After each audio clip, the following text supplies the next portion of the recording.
What's up, y'all? Who's up? Hey, guys. Who's up? Hi. Hey, guys. Hello, hello. Let me fix my lipstick. So, the lipstick I'm wearing tonight is Love Notes by Algebra. And I went to dinner, so my lipstick is kind of crazy. So, I'm going to touch it up. It is the bomb.com. Algebra Blessed. Listen, when I tell you my little sister not only can sing her face off, but her makeup products, her lipstick, it's available on her website. Love Lips. I'm sorry. It's called Love Lips by Algebra. And I love this color. And look at her packaging. It's just bomb. So support Algebra. And here. Tightened up my lipstick. Let's sit it right here. That's the thing. We got to support each other more. We have to support each other's businesses. We have to support each other's brands. Yes, thank you. Algebra is an amazing singer, but she is also an entrepreneur, and she has her own lipstick line. And y'all, I don't know if y'all can see that, but it is bomb.com. So support our sister Algebra. I just had a beautiful night. I had celebrated my girlfriend, Nicole Harmon from JP Morgan Chase, aka the Master Connector. She is indeed the Master Connector. She is an amazing woman. I sang at her wedding, and I did a little birthday serenade tonight. She had her 40th birthday party at Bar Vegan, and I had a chance to see Pinky, who is just gorgeous inside and out. It's just so beautiful to see Black women doing well, Black women making big moves. Shout out to Tanika. I saw my girl Tanika. I saw my attorney Tanisha, Yandy, Nicole Garner. It was a great night filled with great energy and celebration of the Master Connector. And it was just great to be in a Black woman-owned establishment. And listen, you guys, so me and Yandy were like, they had shrimp on the menu at the vegan spot. So we like, shrimp at the vegan spot? So Yandy ordered the shrimp. And I was like, Yandy, can I pick in your plate and try this shrimp? And of course I did. And it was so bomb. In fact, I'm going to make sure I go back and order some more because it was great. It tasted like shrimp. I know. How do you make vegan food taste like shrimp? That shrimp at Bar Vegan tasted like shrimp. Thank you, Yandy, for sharing with me. What else? And then I had a double date, or was double booked, or however you say it. I met my soror Christian, Sigma Gamma Rho Sorority Incorporated. This is Rovember. Hello. I met with my sorors who are really powerful, smart women who work with the NOW organization, National Organization for Women. Just amazing energy and smart. And they're here to do some work with the Stacey Abrams campaign tomorrow, which I'm excited to participate in that. I hope you guys are voting. I hope you guys, take the time to really exercise the right that so many people fought for many years ago, a right that we didn't have, that we have now. And I want to see our people show up to the polls so that we can show them that we can come together and unify for a greater cause. What greater cause than that of people of color leveling the playing field in the political arena? That is a good reason for everybody to go out to the polls. You might not know everything about every candidate. You might not agree with everything about every candidate. But I will tell you this. Exercising your right to vote is respect to your ancestors, many of whom died for the right. And it also says to people that we do care about what's going on in our communities, and we do care about electing people to represent our interests, and we are going to hold them accountable, and we are going to come together like other cultures come together and demand better for our future. Because at the end of the day, that's what's most important. Like, you know, as a 52-year-old woman, the most important thing in my world is making sure that I am contributing something positive to the future, to the community. And by exercising my right to vote, hello, soror, by exercising my right to vote, by taking the time out of my day and out of my schedule to show that I do care about my community, I do care about who the elected officials are, that I do believe that we have made progress. And it's interesting, I was having this conversation at dinner with my sorors tonight, and I was just saying, you know, the truth is we have made a lot of progress. Now, it doesn't always feel like it because we still have a long way to go.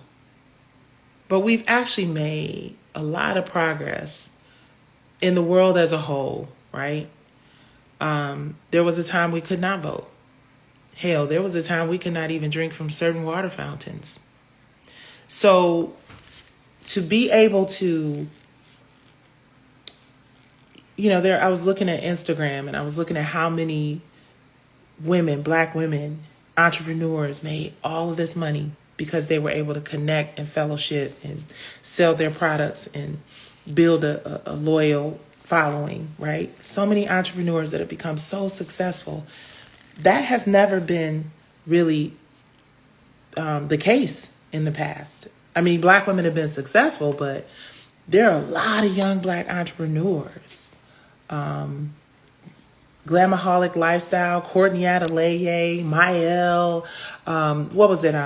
Super Scent, like all these incredible entrepreneurs who have just really been able to, like, you know waste allowed. So many young women, Black women, have been able to really make positive, good moves because of their access to each other and our ability to patronize and blow some shit up and make positive changes. I mean, blow it up in a positive way, of course.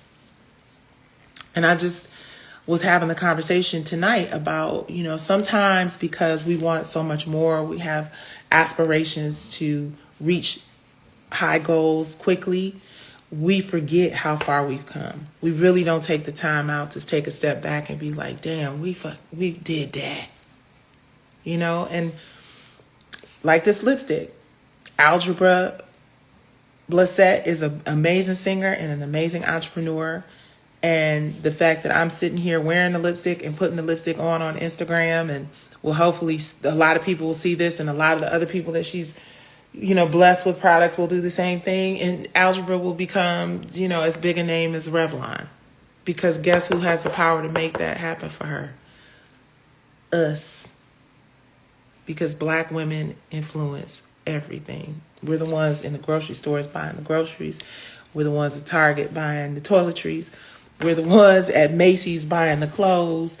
You know, we influence everything. We have so much power when we come together and we bless the world with our Black girl magic. That shit is real. Like, it's not just a saying. Black girl magic is like an actual real whole for real thing. We just have to know how powerful it is. And we have to be brave enough to believe in ourselves and to believe in each other and to support each other.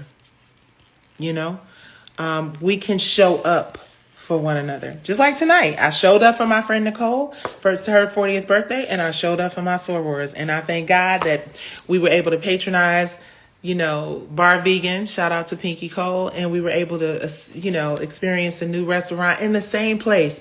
Pond City Market is so dope. But I was able to show up, you know, and we as Black women have got to show up for each other more. We do. We just got to show up for each other more. We don't do it as much as we could, and we don't do it as much as we should. And I think that it's something that we should do more often. I think if we decide to show up for each other more, that we will prove to the world what we know, which is that we are magic. Everything we touch turns to platinum.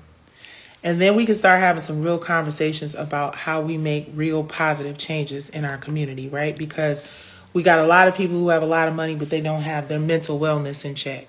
We got a lot of people who have their mental wellness in check, but don't have the resources and the opportunities in front of them, right? So we've got to learn how to show up for one another, and where you are weak, I am strong. Where I am weak, you are strong. And we work together to get to the end goal, which should be generational wellness first, because that's the most important thing. Because we so caught up in chasing the bag. We're so concerned about how much money we got and how much popularity we got and how much we can party.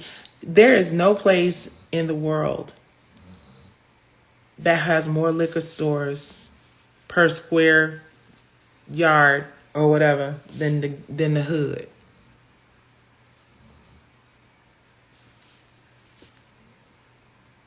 The hood got a liquor store on every other corner. All the hoods. I hear they call them package stores, but I ain't gonna hold you up. Detroit, Chicago, like, they got liquor stores everywhere. And the people who own those liquor stores have properties everywhere. And kids in medical school and businesses to pass down to family members. All on the money they make from us.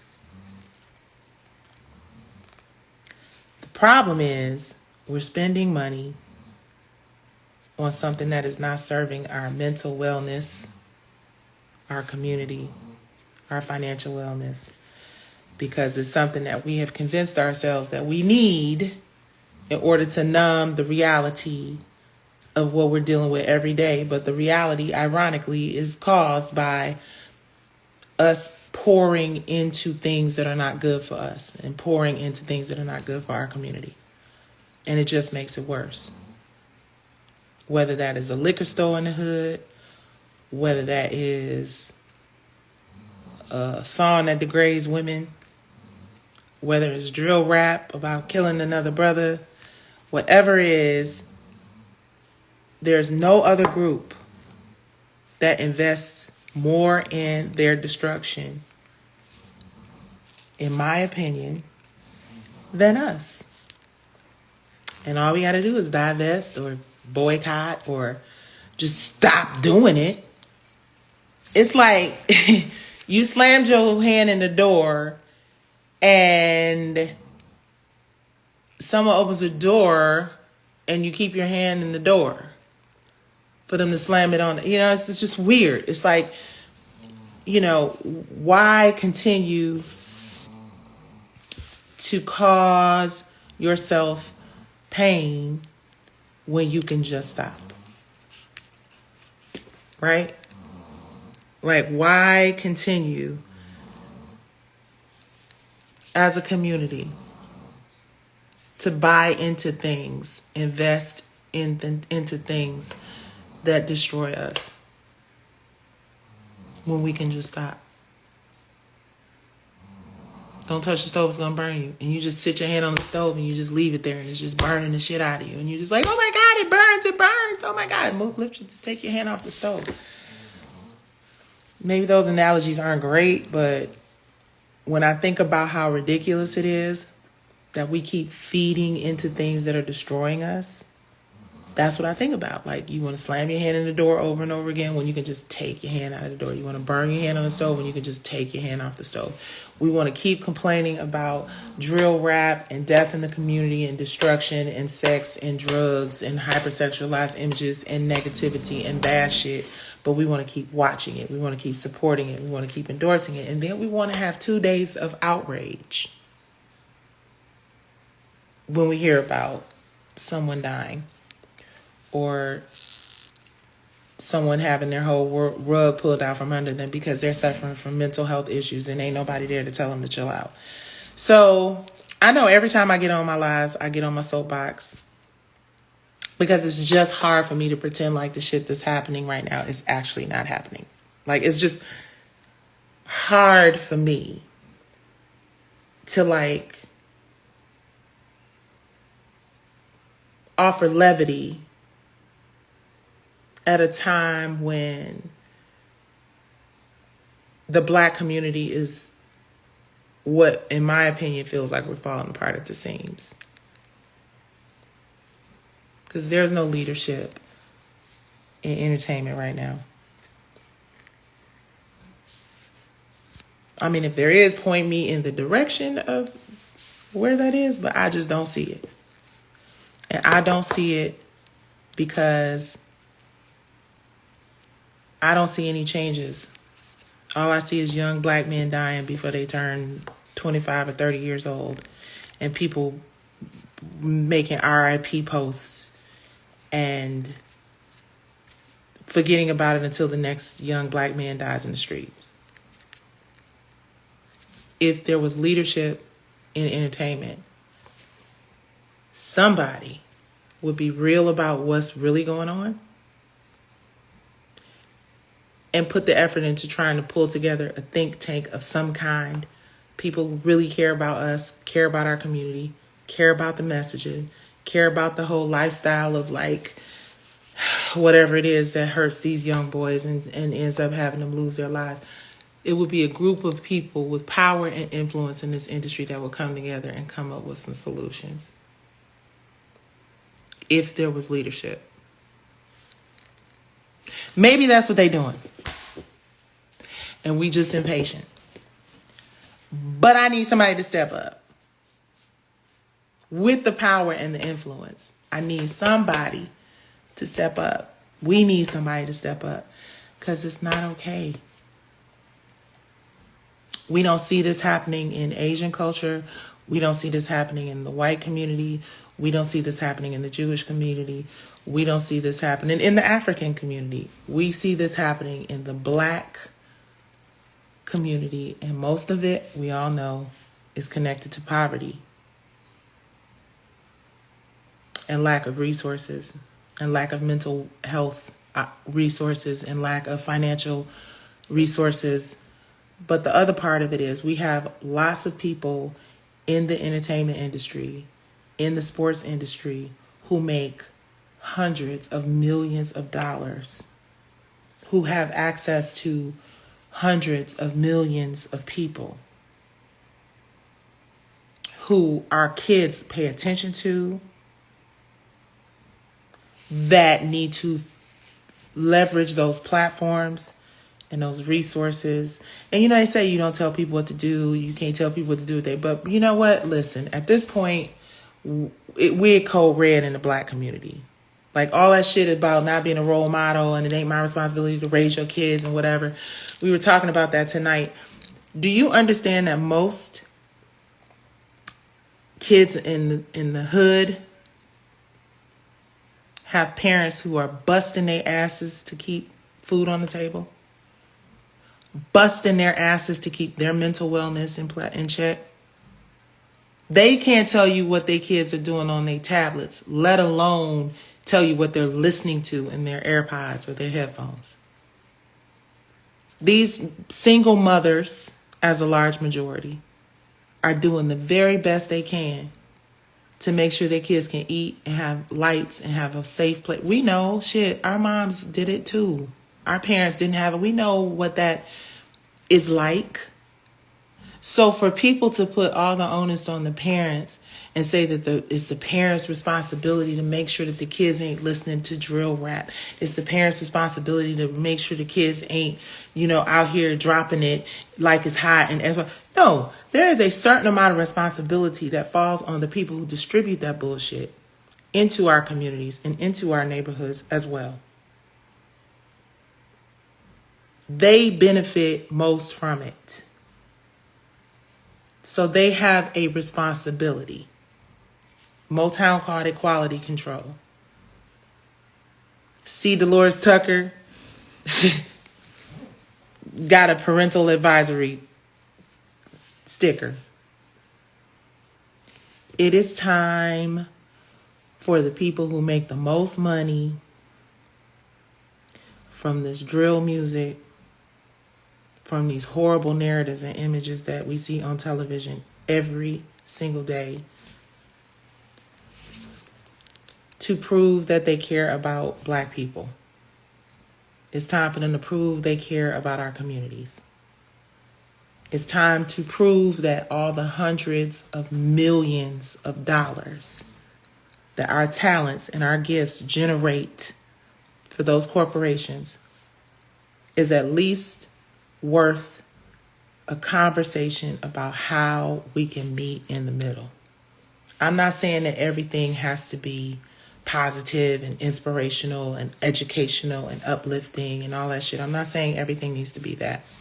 But people do deserve to see a more authentic version of who we are. People do deserve to see that all Black people ain't singing about killing each other. They need to see that all Black women don't feel like they have to show their ass literally, or strip, or be a bad bitch. They need to know that Black kids are actually smart and funny and talented. We see them on TikToks and we see them on social media all the time. Those people who are only exposed to us through television, music, and media need to know that we are not a monolith. We are smart. We are amazing. We are good people, and we deserve, Black men deserve to live long lives and grow old.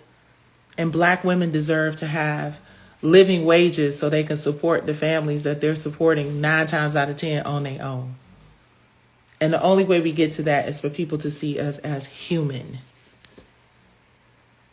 And all they see now is trauma, drugs, violence, anger, sex, trauma. Like, it's just a constant loop of negative, toxic images and narratives.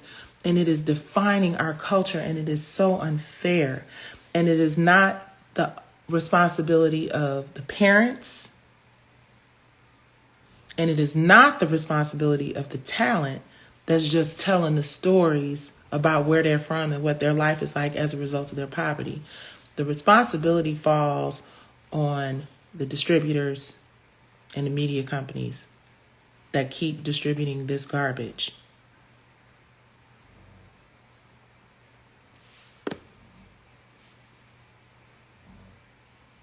There has to be some counterbalance programming. Everything can't just be dark, toxic, negative, awful shit. It's not fair. It is not right. It is destroying our community. And if nobody else gonna say that shit, I'm gonna say it. I'm tired of not seeing a more counterbalanced narrative with Black people. Meaning, you can show all of that because obviously tens of millions of people want to see it.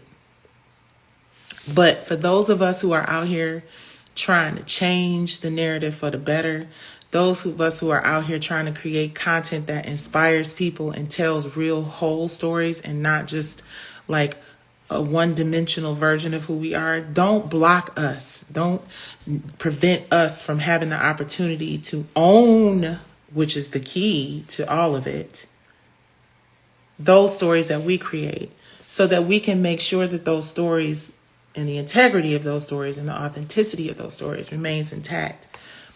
If you have not lived our lives and you are not operating from a place where you understand what our lived experiences are because you've been there, then you should not be deciding solely by yourself what images of us that you are going to present to hundreds of millions of people.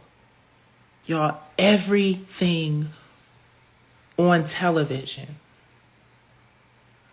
pretty much everything in music, shows us as hypersexual, super violent, bad bitches, thug Negroes, like everything in mainstream. Just do the numbers don't lie. Do the numbers. They don't lie. It's all bad. It's all bad. Every young, talented girl feels like she has to sing half naked. Well, okay, maybe her does, maybe a couple of them don't. But for the most part, like, everybody feels like they got to show some ass. And there was once upon a time where that just wasn't required, you know? And those were the times we had the greatest performers we've ever had. Those were the times where we had the greatest performers we ever had. And I'm going to get off because I'm at this point rambling and probably a little tad bit emotional because, you know, we did have these conversations tonight and I was just like, wow, yeah, it really is sad. Because the worst part about it is that I just don't see leadership. I see a whole bunch of people talking. I'm one of those people that's talking. I mean, I do the work, but I just don't see leadership in entertainment, media, sports, on the Black side. Like, I just don't see it. Maybe I am overlooking it. Maybe somebody can point me in the direction of it. Kato, it's okay, honey. My dog don't see leadership either. You hear him growling. Maybe I'm overlooking it. Maybe I'm not paying attention. And at the end of the day, I'm not going to be led by somebody who just got into the industry and is super rich because we figured out how to stream and you can just send bullshit out to hundreds of millions of people. That's not leadership to me. Leadership doesn't mean you got to be the most popular person in the room. Leadership doesn't mean you need to be the wealthiest person in the room. Leadership just means that you are not a coward. And you see what needs to happen. And you're not afraid to speak up and to hopefully have enough influence to get other people to understand what you're trying to do and accomplish the goal. That's what leadership is about. And in our community, in this entertainment industry, I'm like, who is it? If somebody knows, holla at your girl. I just don't see it. And I know some people might think, oh my goodness, thank you for the badge. I appreciate that so much. I know some people might think, I'm sorry, I haven't been seeing y'all's comments. Let me look and see what y'all are saying here. And yeah, I mean, it's like, I mean, you know, and it's crazy because you guys, it's crazy because the people, thank you so much, Debbie, for the badge. I really appreciate you. I appreciate you. What's crazy is like the people who controlling our images out here, the people who are like defining who we are, they're not even us. Right? Like we don't get, you know what I'm saying? We like shit that feel good. Yeah, okay. Listen, I ain't gonna hold you up. 90s hip hop, all over it. Please. I was singing shit I wasn't really, you know, we all do. Like, right? And those of us who are smart enough to be able to differentiate between what's entertainment and what's just, you know, vibing and music or whatever, and what we need to be doing in real life, you know, that's a blessing if you got that kind of wisdom. But the truth of the matter is a lot of people don't, especially young people, right? We all did dumb shit when we were young. We all made decisions that we wish we had not made. These people now are living those decisions every single day and those choices every single day because they're putting everything on social media. They're believing the hype and the bullshit. We see some of the most successful entertainers in this business being completely stripped of all of their wealth, money, and fame. Every time I come on here, I let y'all know. Fame is a vapor. If you don't own shit, you are a work for hire. And there's too many people in this industry that are okay being a work for hire because they get fame, and they get money. But longevity, the shit that you leave behind for your family, the thing that creates generational wealth, the thing that leads to more generational wellness. The reason why black people are having so many problems in the hood is closely connected to poverty. Reason why we're so closely connected to poverty is because the areas where we make the most money, which is entertainment, sports, media, that's just where we excel, right?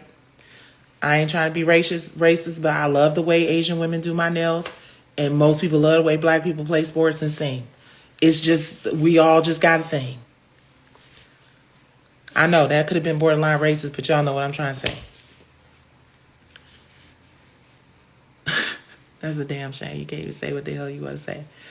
But I say that to say, the thing that brings us the most wealth in our community is usually connected to entertainment, sports, whatever. Why can't our entertainers and athletes and media personalities come together and really look out for our communities by demanding that there's a certain level of respect and a certain level of authenticity that has to go into every product that comes out of these distribution hubs into our community? Why can't we just demand that songs about killing each other and beat that bitch with a bat and all these narratives that tell all of these people all of this horrible shit about us, why can't there be a group of people who care enough to make sure that that shit does not continue to happen? Like, why, with all the wealth and the power and the influence and the fame and the popularity, why can't we have quality control in real life?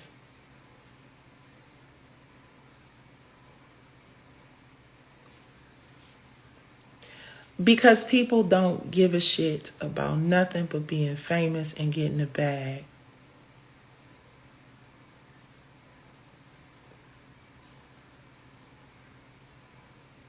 That's it.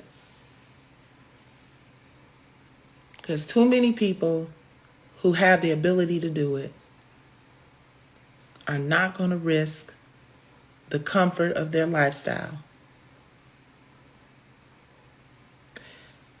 And that's foul. Because,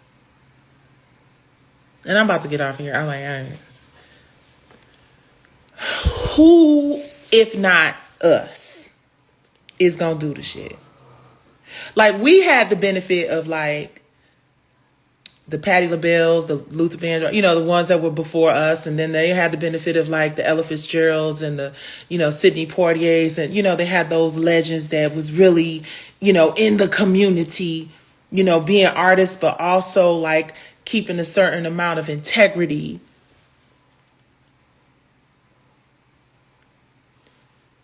What happens when the folks who understood what that was about, 90s artists, maybe some 2000, what happens when those artists age out? Who is going to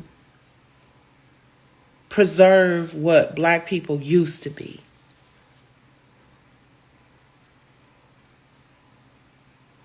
Who's going to preserve the legacy of the contributions that Michael Jackson and Prince and Whitney Houston and Biggie and, like, the greatness? Like, that is just, when you really think about it, it's sad. Because people be talking about erasing our legacy and erasing black people. If you can't, like, look at Kanye. Like, if you really just run down the list, everybody in our community who became hugely popular and hugely successful and legendary because of the gifts that they had have met an untimely, tragic end for the most part. And those of us who are left, who remember and who are advocating for better situations and advocating for better narratives and advocating for better, we get called clout chasers and bitches, and we just trying to, and it's like, what do you have to gain? I'm somebody grandma. I'm somebody sister. Like, I want my family to thrive. I'm 52. I'm about to be 53. Like, I'm thinking about different shit. I want future generations to learn from the mistakes that our dumbasses made by signing contracts that we didn't read and getting caught up in draconian. I want them to be able to look back and be like, okay, so these is what, but it's no respect. It's a lot of noise and it's a lot of talk, but it's not a lot of wisdom out here. And the people who have it, who could share it, are afraid because you get canceled and you get cut the fuck off. And it's just, at some point, you have to lay it all on the line for future generations to get the shit right. Like, it's not, we, in our community, we don't value wisdom. And that's the shit that's going to get us out of this hole.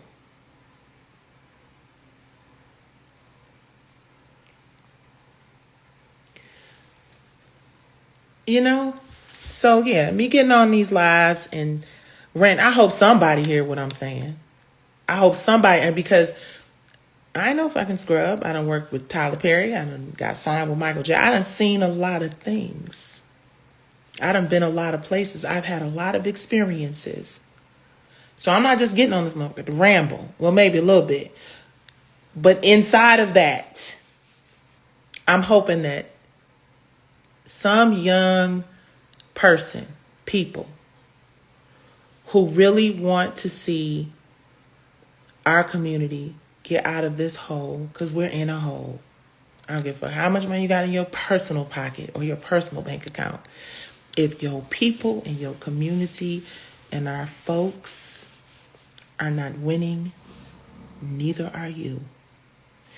I don't care what nobody told you. I don't care, because at the end of the day, if that pandemic didn't teach us anything, it taught us that we need to lean on each other. And that person that works picking up your trash and works in that grocery store and works in that drug store, look, these people are all important and necessary. And Black people collectively have to start looking at one another as important and necessary, because we have seen what happens when other cultures come together and decide that something is not working out for their best interest, and they need to shut that shit down. They have shut down some of the biggest, the baddest, and the greatest by being unified and strategic and understanding how important it is to stick together. We have not mastered that. They did back in the day, like I said, Black Bottom in Detroit. Google it. Baby, that economic protest wasn't no joke. Right? We hear about housewives, the real housewives of Atlanta, and we got all these people that ain't culturally incompetent white male lenses telling Black women's stories on the real housewives. But there was a group in Detroit called the Housewives League of Detroit, and they led one of the first economic protests in the country. And they got shit done. And I've been pitching, trying to tell that story. And somebody probably listening to my life like, yeah, let's do it. But I've been pitching, trying to tell that story, because I'm like, damn, imagine Black people knowing that a group of Black women in Detroit called the Detroit Housewives League changed an entire city, contributed to the change in an entire nation, right? But we worship and praise the real housewives of, as opposed to understanding how important this group of women, this Housewives League of Detroit, Tulsa, right? And yeah, you could say, oh, but you know, the race riots, and yeah, but those Black people came together and they did something incredible. And now we have more access and we have more resources and we have more power than they did. So we should be able to do that, and it should be more sustainable. And it should last longer. And it should be more impactful and effective. But we have become so consumed with getting a bag, being popular, getting likes, that we have totally forgotten about how powerful we actually are when we unplug from the bullshit and focus on improving things in our community. We cannot thrive without each other. We cannot thrive without each other. Division, that whole Willie Lynch situation, it's been working for so many years because they have convinced us that it is true. Because they keep showing division. R&B divas, classic example.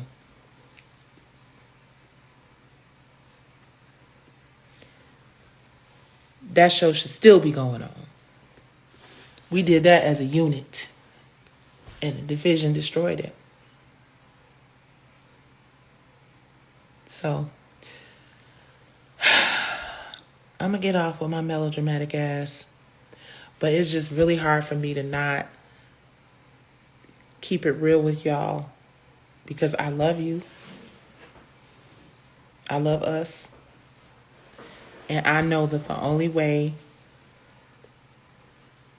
for us to get anything accomplished is for us to come together.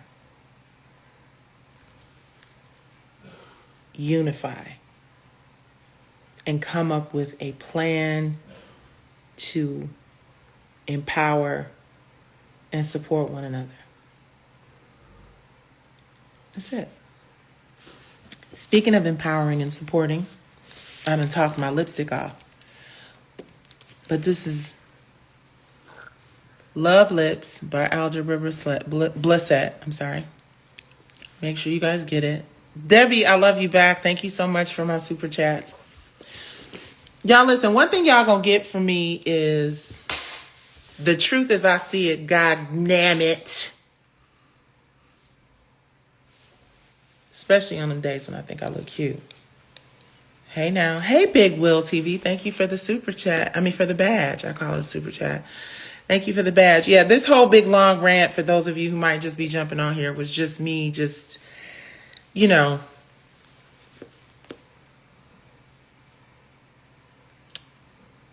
looking at the reality of what's going on in our community, in the entertainment industry, and the power that we have in this entertainment industry that we don't use because a lot of us are afraid. Sometimes you have to do it scared.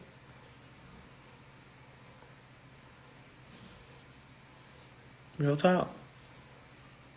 Because some gotta give. Unless y'all just want to keep waking up to news that a young black man didn't see 30.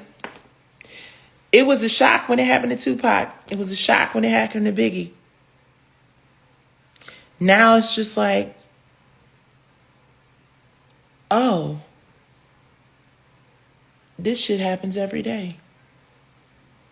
Oh well. Fake outrage. I can't stand it. And I can't be fake about it. So I will stop. Let me see here. Someone says, I lost friends. Ooh, I lost friends for supporting you in your fight. I meant that is disgusting, but I don't care. Oh, I hate that you, listen. I hate that you lost friends for supporting me in my fight, but I absolutely love that you're supporting me in my fight, and I'm grateful for that. But I will say this. Anybody who stops being your friend because of something that you believe in that is not hurting them by you believing in it, except for maybe the fact that they won't get to see their favorite little show. But I don't know why they would stop being your friend on account of you supporting me in this case. But anybody who would stop being your friend was probably not that good a friend to begin with. Because I ain't gonna never stop being friends with somebody because I don't necessarily agree with something that's not impacting my life. And my lawsuit is not impacting their life. So for them to stop being friends with you for that reason is whack. Tell them I said that. They really not gonna be your friend now. All right, you guys, it's late. I'm rambling. But yeah. Something has got to give. Because this Takeoff thing is just so sad. And not just Takeoff, all of it. Nipsey, Takeoff. What was it? So many. Terrible. Okay. Peace and love, guys. Get some rest.